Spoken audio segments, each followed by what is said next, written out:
할렐루야. 아멘. 우리 몇 분하고 인사합시다. 오셨습니다. 잘하셨습니다. 우리 한 번 더 인사합시다. 당신에게 좋은 일이 시작되었습니다. 당신에게 좋은 일이 시작되었습니다. 아멘. 제목을 한번 같이 읽습니다. 하나님의 말씀으로 가르치신 예수님. 하나님의 말씀으로 가르치신 예수님. 아멘. 오늘은 예수님의 행적 이런 번째 이야기입니다. 우리가 말씀을 듣기 전에 항상 우리 마음으로 확신해야 될 것들이 몇 가지가 있습니다. 예수님께서 행하신 모든 일들은 저와 여러분을 위한 선하고 아름답고 완전하신 일들입니다. 아멘. 우리 믿으시면 아멘 합시다. 아멘. 여러분을 위한 일입니다. 저를 위한 일입니다. 예수님께서 그 모든 일을 행하시는 이유는 딱 한 가지입니다. 우리가 하나님께서 기뻐하시는 예배로 온전히 드릴 수 있도록 아멘. 우리가 하나님 앞에 우리의 삶을 드리고 예수님께서 기뻐하시는 예배를 하나님 앞에 온전히 드릴 수 있도록 세상의 그 어떤 것이 그 예배를 드리는 우리의 마음을 사로잡지 못하도록 우리 주님께서 일하시는 겁니다. 아멘. 오늘 그 예수님을 믿고 오늘은 예수님께서 어떠한 일로 우리의 삶에 역사하시는가는 기대감을 가지고 말씀을 들어보시기를 주님의 이름으로 축원합니다. 아멘. 저와 여러분이 읽은 본문은 이렇게 시작을 합니다. 명절의 중간이 되었다. 명절의 중간이 되었다라고 하는 것은 모든 것이 절정에 이르렀다는 말입니다. 명절에 예루살렘에 올라가서 예배를 드리는 사람들의 마음도 절정에 이르렀습니다. 하루 이틀 예배를 드리면서 이미 그들의 마음이 하나님을 향해 있고 하나님을 향한 예배하는 자들의 마음이 이미 그 절정에 올라 있습니다. 성전에 모여 예배하는 사람들뿐만 아니라 예루살렘에 모이니 너무나도 오랜만에 만난 친척들과 가족들과 형제 자매들과 친구들을 만남의 그 기쁨도 절정을 이루었습니다. 말씀을 들을 때쯤 되면 여러분의 마음도 절정이 이루어지리라 믿습니다. 아멘. 아직도 내가 어디 있는지 몰라 주무시고 계시다면 마음을 절정으로 끌어올려야 됩니다. 아멘. 좋은 일들만 절정에 이르는 것은 아닙니다. 명절의 시작부터 예수님을 죽이기 위해 이리저리 찾아다니던 그런 자들의 살기도 절정에 이르렀습니다. 명절이 이미 시작되었고 수많은 사람들을 찾아다니면서 예수를 물어봤지만 예수를 찾을 수 없었고 그 시간이 지나 이미 명절의 중간에 왔음에도 불구하고 예수님을 찾지 못해 이리저리 헤매고 다니는 그들의 살기도 이미 절정에 오른 것입니다. 살기 가득한 이들의 눈에 드디어 성전에 올라 말씀하시는 예수님이 들어온 겁니다. 당장이라도 쫓아가서 예수님을 붙잡고 싶었을 겁니다. 그러나 그렇게 하지 못했습니다. 왜 그럴까? 예루살렘에 모인 사람들 중에는 예수님을 좋은 사람이라 말하는 사람들도 있었기 때문입니다. 지금 예수님을 붙잡으면 그들의 반감을 살 수 있기 때문에 그들은 예수님을 함부로 붙잡을 수 없었습니다. 확실한 명분이 있기 전까지는 예수님을 잡을 수 없었습니다. 그래서 이 모양 저 모양으로 이 말 저 말을 예수님에게 던지며 그를 시험하고 하나라도 걸리면 그것을 빌미로 예수님을 붙잡으려고 했던 겁니다. 이런 어수선하고 긴장감이 맴도는 이러한 상황 속에 예수님의 가르침이 시작된 것입니다. 그곳에 모인 이들은 어떤 마음으로 예수님의 말씀을 듣고 있을까? 여러분은 어떤 마음으로 말씀을 듣고 계십니까? 혹시 여러분의 생각이 딴 데가 있다면 불러보십시오. Come here.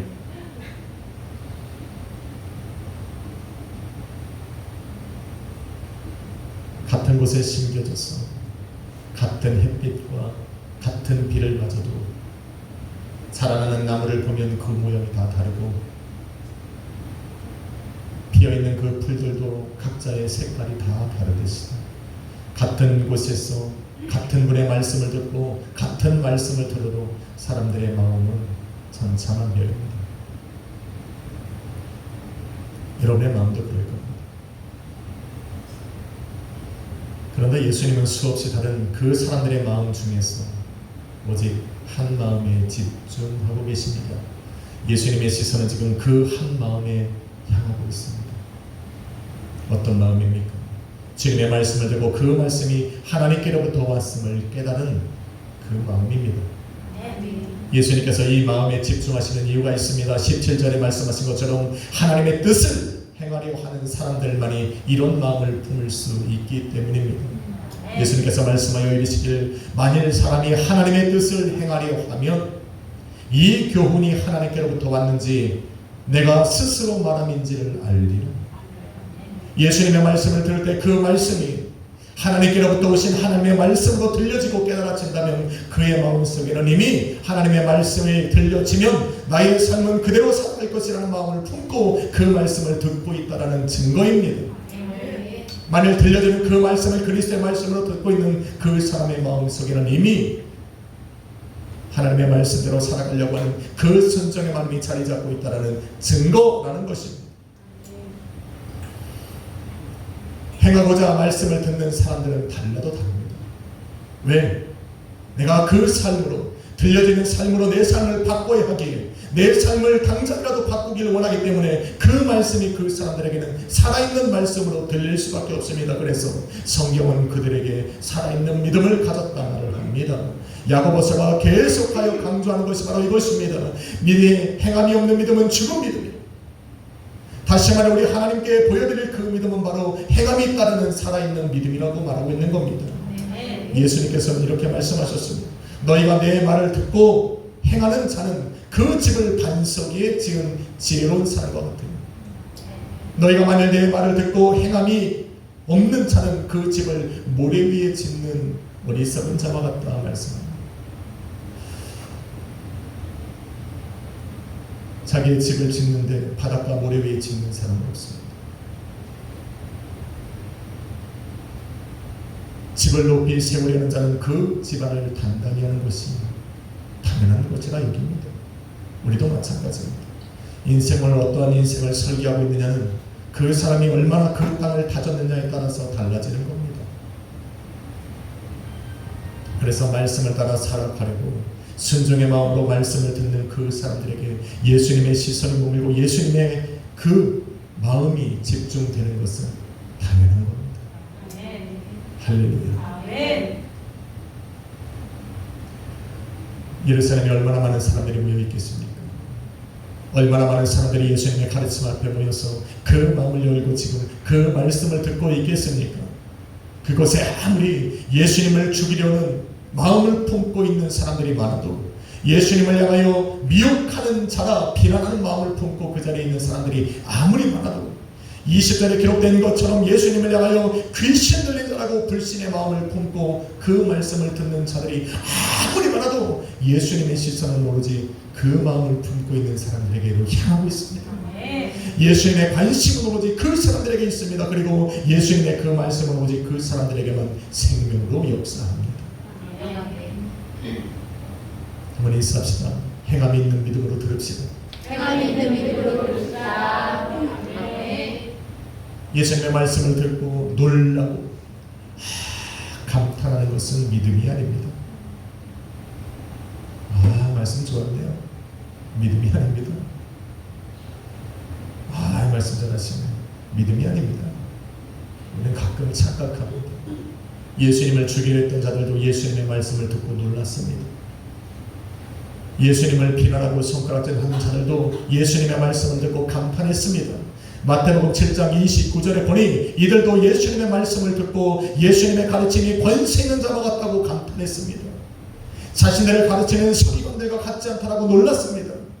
이들도 놀라고 감탄했습니다. 그러나 그 들은 그 말씀이 그들의 삶의 행함으로 이어지지 않으니 결국에 가서는 그 들은 말씀이 오히려 예수님을 미워하는 도구가 되었고 비난하는 이유가 되었고 불신의 마음을 갖는 뿌리로 바뀌었다라는 겁니다. 궁극적으로는 가서 예수님을 죽이려는 칼날이 되어 그들의 마음속에 싹이 되어 자라더라는 겁니다. 여러분, 행함이 없는 믿음으로 들으면 결국에 가서는 예수님을 떠나게 됩니다. 놀라고 감탄하는 것으로 이 머리에 지식으로만 남아 있는 그 사람은 언젠가는 예수 그리스도를 떠나는 이유가 되는 겁니다. 머리만 커져. 교회를 욕하고 비난하는 사람으로 끝나버리게 됩니다. 그것이 우리의 삶에 들어오고 마음으로 들어오고 우리의 삶으로 행해질 때, 내 삶을 변화시키는 그 생명의 말씀으로 역사하기 시작할 때 우리는 하나님 앞에 순종하고 진실한 하나님의 자녀로 서게 되는 겁니다. 아멘. 그래서 우리는 내 삶에 말씀대로 살아가려는 그 행함 있는 믿음으로 우리 말씀을 들어야 됩니다. 아멘. 그러기 위해서는 이 말씀이 하나님께로부터 왔고 그리스도의 말씀으로 들려지는 역사가 일어나야 됩니다. 아멘. 예수님은 말씀을 듣는 모든 사람들이 이러한 마음으로 말씀을 듣게 하시고자 계속하여 내가 전하는 것이 하나님께로 온 말씀이라는 것을 계속하여 말씀하셨어요. 예수님의 말씀을 가만히 들어보면 예수님은 계속하여 말씀하여 이르시기를 내가 너희에게 전하는 것은 하나님께로부터 받은 것이라 말을 합니다. 내가 자의로 말하는 것이 아니요 나를 보내신 아버지께서 나의 할 말과 너희에게 이를 말들을 명령하셨으니 너희의 듣는 것은 내 말이 아니요 나를 보내신 아버지의 말씀이에요.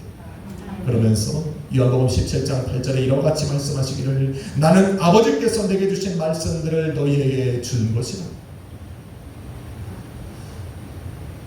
이것이 깨달아져야 됩니다. 이것이 내 마음으로 믿어져야 말씀을 따라 내 삶을 변화시키는 겁니다. 이렇게까지 말씀하셨으니 이제 말씀을 듣는 저와 여러분에게 책임이 있습니다. 믿음은 들음에서 나고 들음은 그리스도의 말씀으로 말미암는다. 들려지는 모든 말씀들이 내 삶의 믿음으로 발전하기 위해서 이제는 예수님께서는 하나님께로 오신 그 말씀을 선포하셨고 그 말씀을 선포하고 계셨고 우리로 듣게 하셨으니 이제는 듣는 우리에게 책임이 있는 겁니다. 만일 그 말씀을 하나님께서 보내신 그리스도의 말씀으로 듣고 들은 그 말씀을 내 삶의 실천으로 보여드리겠다는 그 마음으로 듣게 된다면 오늘 그 말씀은 우리에게 믿음으로 발전해 나아갈 겁니다. 그런 이들에게 그런 우리에게 우리가 예수 그리스도의 시선이 모이고 예수님의 마음이 우리에게로 집중될 것입니다.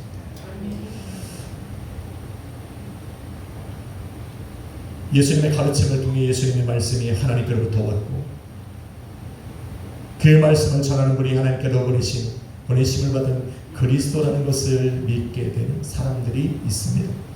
바로 예수님의 제자들입니다. 예수님께서는 그 제자들에게 복을 명하셨으니 곧 영생의 복입니다. 요한복음 17장 3절에 보니 영생은 곧 유일하신 참 하나님과 그가 보내신 자 예수 그리스도를 아는 것이라 말을 합니다. 할렐루야. 아멘. 여러분에게 영생이 있음을 믿으시면 아멘 합시다. 아멘. 우리 인사합시다. 당신에게 영생의 복이 있습니다. 당신에게 영생의 복이 있습니다. 아멘. 영생의 복은 시작에 불과합니다. 말씀으로 우리를 구원하시는 것은 하나님께서 우리에게 주시는 복의 시작에 불과합니다. 우리는 그것에서 만족할 수 없습니다. 예수님께서 만민을 다스릴 권세를 받아 하나님께로부터 보내심을 받는 분이라는 것을 믿어 영생을 얻은 자들은 드디어 우리 예수님께서 예비하신 그 복을 받아들일 수 있는 준비가 되어진 겁니다. 하나님에게는 당신의 자녀들에게 관심이 있습니다. 당신을 믿는 자들에게 시선을 집중시킵니다. 아멘. 예수님의 관심은 오로지 당신의 몸된 교회를 이루고 살아가는 그 사람들에게만 집중되어 있습니다. 아멘. 물론 하나님의 사랑이 예수 그리스도를 이 땅에 보내신 것이 온 땅에 구하는 죄인들을 위한 것이지만 이미 이루어놓으신 2000년 전에 이루어진 그 십자가의 구원의 보혈을 이 시간에 믿고 의지하고 나오는 그 사람들에게 우리 예수님은 관심이 있습니다. 아멘. 그래서 저와 여러분에게 관심이 있는 거예요. 아멘. 예수 그리스도가 하나님께서 보내신 그리스도라는 것을 믿는 제자들, 말씀을 통해서 예수님이 전하는 그 말씀들이 하나님께로부터 온 말씀이라는 것을 아는 그 제자들을 향하여 우리 예수님은 드디어 기도하시기 시작하셨습니다. 영생의 복을 명하신 것만으로 끝나는 것이 아니라 그들을 위해 기도하셨습니다. 여러분 요한복음 17장은 예수님께서 이들을 위해 기도하신 내용들로 가득합니다. 이날은 예수님께서 잡히시기 전날이었습니다. 제자들을 위해서 드린 마지막 기도입니다. 얼마나 간절했겠습니까? 얼마나 진실되게 했었겠습니까? 제자들을 위해서 이 땅에서 기도할 수 있는 마지막이라고 생각하니 정말로 그 온 힘을 다해서 제자들을 위해 기도하셨던 겁니다. 예수님께서 기도하시는 내용들을 가만히 들여다보니 예수님께서는 계속하여 반복적으로 하신 말씀이 하나 있는데 바로 제자들을 아버지께 구하며 이렇게 말을 합니다. 아버지, 이들은 아버지께서 내게 주신 사람들입니다. 무슨 말입니까? 아버지께서 내게 주셨다, 내게 맡겨 잠시 내게 주신 것은 바로 이들은 하나님의 소유라는 것, 하나님의 자녀들이라는 것, 하나님의 소유된 백성이라는 겁니다. 잠시 이 땅에서 내가 맡았지만 결국에 가서는 하나님의 것이니 하나님께서 책임지셔야 된다는 겁니다. 나는 십자가 위에서 죽고 하늘로 승천해야 되겠지만 이 땅에 남겨진 제자들은 하나님의 것이니 하나님이 돌보셔야 된다고 지금 말하고 있는 겁니다. 믿으시면 아멘 합시다.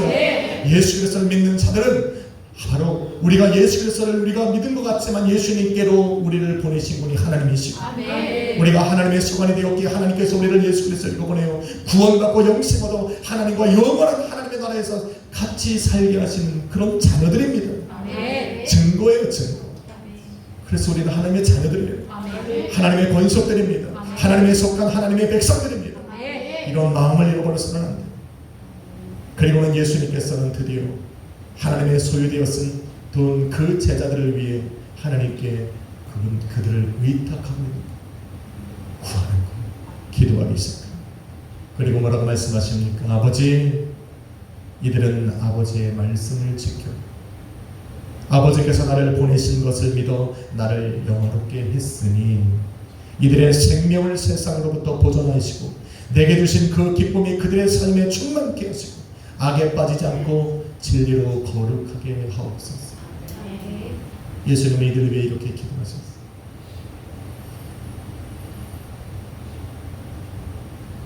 실상 그렇지 않았습니다. 여러분, 제자들의 마지막 모습은 예수님이 지금 기도하신 것과는 전혀 다른 모습이었어요.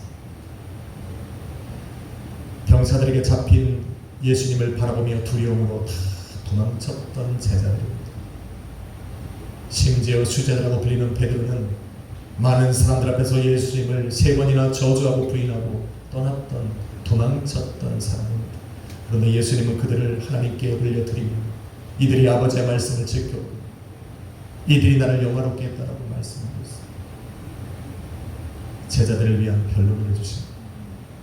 저와 여러분이 죄인된 모습으로 마지막 하나님의 심판대 앞에 섰을 때 예수님의 입에서 나오는 말이 바로 이런 겁니다. 이들은 하나님의 말씀을 지켜 나를 영화롭게 하며 살았어. 이들에게 영원한 기쁨으로 충만케 하여 주옵소서.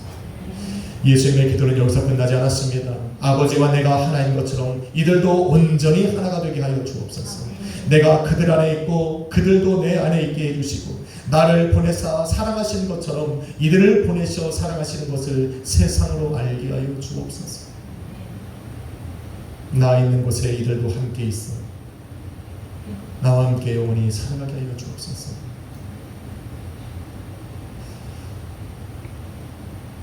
예수님의 기도는 이루어질 수밖에 없는 겁니다. 우리는 예수님의 이름으로 기도하는데 예수님이 직접 기도하셨으니 얼마나 그 기도가 이루어지겠습니까? 목회자가 기도해 주는 것만으로도 감격이 넘치는 것 맞습니까? 아멘. 예수님이 기도를 해주셨으니 얼마나 감격스럽겠습니까? 그러니 뭘 더 기도해야 되겠습니까? 뭘 더 바랄 수 있습니까? 예수님을 아는 것이 영생이고 예수님으로의 하나님의 보호와 사랑을 받고 예수님의 계신 곳에 나도 함께 구할 수 있는 것이 구원이고 기쁨인데 무엇을 더 바랄 수 있습니까? 더욱 예수님께서 내가 그들 안에 있고 그들을 내 안에 있게 해달라 기도하신 것은 이 땅에 살아가는 그들의 삶이 풍성하기를 원하시는 예수님의 마음인 겁니다. 요한복음 15장 7절에 이르시기를 너희가 내 안에 거하고 내 말이 너희 안에 거하면 무엇이든지 원하는 대로 구하라 그리하면 이루리라. 이 약속의 말씀이 제자들의 삶에 이루어지기 위해서 예수님은 기도하십니다. 그렇게 달라는 겁니다. 내가 저들 안에 거할 테니 아버지 저들이 내 안에 거하게 해주시고 그들이 내 안에 있는 것처럼 나의 말이 그들 안에 거하게 해주십시오. 그래서 저들의 삶에 필요한 대로 구하는 대로 그들의 삶에 이루어지고 채워지는 역사가 있게 해달라는 기도입니다. 그래서 제자들의 삶은 그렇게 살아가는 겁니다. 저와 여러분의 삶에 이러한 역사가 일어날 줄로 믿습니다. 여러분 2000년 전 제자들을 위해 하셨던 이 예수님의 선하고 아름답고 완전하신 기도가 2000년이 지난 저와 여러분에게 무슨 유익이 있을까? 무슨 연관이 있을까? 그래서 무관심하게 지나가는 많은 사람들이 있지만 우리는 그렇게 해서는 안 됩니다. 왜? 오늘 주님께서 요한복음 17장에 기도하셨던 이 제자들을 위한 기도는 곧 2000년이 지난 그래서 예수 그리스도를 믿는 저와 여러분을 위한 기도이기도 때문입니다. 요한복음 17장 20절에 주님께서 말씀하여 이르십니다. 제자들을 위하여 기도하신 예수님께서 다시 한번 하나님께 간구하여 기도하기를 내가 비옵는 것은 이 사람들만을 위함이 아니요 그들의 말로 말미암아 나를 믿는 사람들을 위함이라 말씀하셨습니다. 이해가 되셨습니까? 내가 지금 이 하나님께 기도하고 있는 이것은 나와 함께 있는 이 제자들만을 위한 것이 아니라 제자들이 전하는 그 복음으로 말미암아 나를 믿게 될 수많은 사람들을 위한 것이라 말씀하신 거랍니다. 믿으시면 아멘 합시다.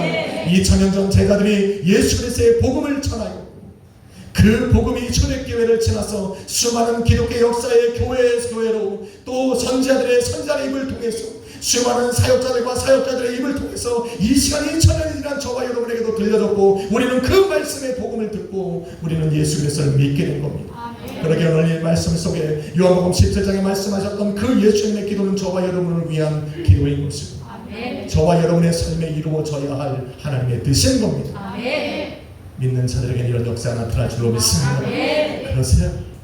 이 모든 일의 시작이 어디서부터 시작되냐면 바로 내 삶의 행함으로 이어지게 하고자 그 말씀을 듣는 마음으로부터 시작됩니다. 말씀을 들을 때 행함이 있는 믿음으로 들어야 됩니다. 오늘도 그 말씀을 따라 내가 삶을 살아가겠노라고 하는 그 마음으로 예수님의 말씀을 들어야 됩니다.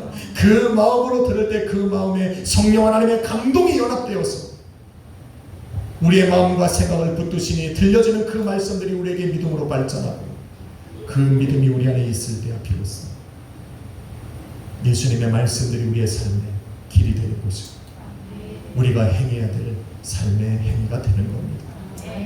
그래야 우리 예수님의 시선이 머물고 오늘 그런 제자들을 위해 기도하셨던 그 예수님의 기도가 제자들의 삶에 이루어진 것처럼 그 믿는 자들 가운데 역사하는 겁니다. 이 모든 일을 믿는 것이 바로 우리의 믿음입니다. 그래서 우리는 매 주일마다 외치는 거예요. 믿음은 스크린에 안 나오니까 확실하게 합시다. 믿음은 우리 세계에서 보이지 아니하시는 하나님의 역사를 깨닫게 하시다. 하나님께서 일하시게 하는 도구예요. 믿음은. 할렐루야. 그 믿음을 갖게 하기 위해서는 오늘 말씀을 듣는 저와 여러분의 마음이 행함이 있는 믿음으로 들어야 됩니다. 말씀하시는 그 말씀이 하나님의 말씀이고 그 말씀을 그리스도의 말씀으로 들을 때 드디어 내 삶에 변화시키는 말씀이 되는 겁니다. 사랑하는 성도 여러분, 우리는 이 시대를 말씀의 홍수 시대랍니다. 말씀이 넘쳐납니다. 우리가 기억해야 할 것은 오래전 이 땅에 홍수가 범람하였을 때 그 홍수 가운데 생명을 얻고 구원받은 것이 노아와 그의 가족들 뿐이라는 거죠. 말씀의 홍수로 수많은 말씀들이 들려지지만 그 말씀들 중에 생명을 얻는 이들은 극소수라는 것을 기억해야 됩니다. 어떤 사람이 생명을 얻습니까? 어떤 사람에게 그 말씀이 생명으로 다가옵니까? 바로 행함 있는 믿음으로 듣는 겁니다. 내 삶에 행함이 있게 하고자 순종하는 마음으로 그 말씀을 들을 때 우리에게는 그 말씀이 생명이 되는 겁니다. 우리는 생명을 얻어야 합니다. 그러기 위해서는 행함 있는 믿음으로 반드시 말씀을 들어야 됩니다. 귀로 듣고 귀로 나가서도 안 되고 귀로 듣고 머리에 남아서도 안 됩니다. 그것이 우리에게 지식이 되면 그 지식은 결국에 가서는 교회를 비난하게 되고 성도를 욕하게 되고 남을 판단하는 잣대가 되고 끝내는 예수 그리스도의 몸된 교회를 죽이는 그 칼이 되어 여러분의 삶에 다가올 겁니다. 그러니 머리에 있는 그 지식이 우리의 심령으로 내려와서 우리의 몸을 움직이는 생명이 되어야 됩니다. 주님의 말씀을 따라 살겠다는 마음이 우리 안에 있어 이제는 그 마음에 성령 하나님의 감동이 연합되어 그 말씀 속에 예수님을 발견하고 들려지는 모든 말씀이 그 예수님의 말씀으로 들려 그것이 믿음으로 발전할 때 우리의 삶에는 하나님의 시선이 머물고 하나님의 마음이 있고 예수님의 그 기도하신 내용들이 우리의 삶에 이루어지는 겁니다. 그렇게 할 때 세상으로부터 우리 하나님은 우리의 생명을 보호하시고 하나님의 그 놀라운 예수님의 그 기쁨이 우리 안에 넘치게 하시고 악에 빠지지 아니하고 진리로 거룩함을 받게 되는 겁니다. 아버지와 아들과 온전히 하나가 되었듯이 우리도 그들 안에 들어가 온전한 하나가 될 수 있고 하나님께서 날마다 우리를 사랑하심이 세상으로 알게 되어 우리 안에는 두려움이 없어져요. 예수님의 기도가 저와 여러분의 삶에 온전히 이루어지기를 바랍니다. 여러분의 말씀을 듣는 그 귀에 그 생각과 마음에 오늘도 행함이 있는 믿음이 있기를 소원합니다. 그래서 오늘 하신 그 말씀들이 저와 여러분의 삶의 열매를 맺고 저와 여러분의 삶을 인도해 갈 길이 되기를 주님의 이름으로 축원합니다. 그런 우리에게 주님의 시선이 머물 것입니다. 주님께서 일하실 것입니다. 이 믿음을 가지고 담대하게 세상을 또 한 주간 살아가 보시기를 주님의 이름으로 축원합니다. 기도하겠습니다. 거룩하신 아버지 하나님 감사합니다. 우리는 하나님의 자녀입니다. 우리에게 들려지고 말씀하시는 그 모든 말씀들을 하나님의 말씀으로 듣고 그리스도의 말씀으로 들어 믿음으로 나아갑니다. 주여 예수 그리스도를 믿는 우리의 삶에 오늘 제자들을 위해 하셨던 그 기도가 이루어지게 하여 주옵소서.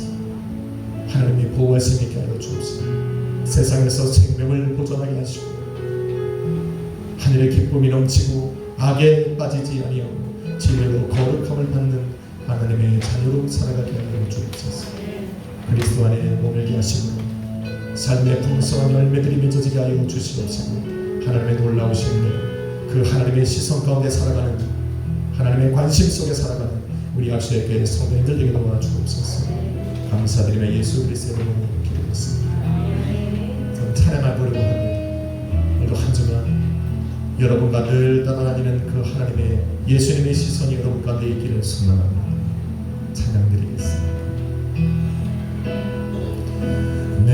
내게로부터 눈을 들어 주를 보기 시작할 때 주의 일을 보겠네. 내 작은 마음 돌이키사 하늘에 꿈꾸게 하네. 주님을 볼 때 모든 시선을 주님께 드리고 살아계신 하나님을 느낄 때 내 삶은 주의 역사가 되고 하나님이 일하기 시작하네.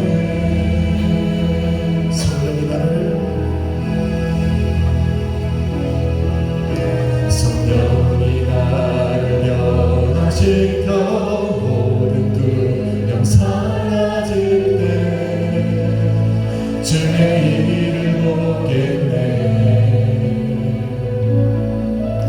황폐한 땅 한가운데서 주님만 알게 되리. 주님을 볼 때 모든 시선을 주님께 드리고 전능하신 하나님을 느낄 때 세상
일하기 시작하네. 성령이 나를 변화시켜 성령이 나를 변화시켜 모든 두려움 사라질 때 주의 일을 보겠네.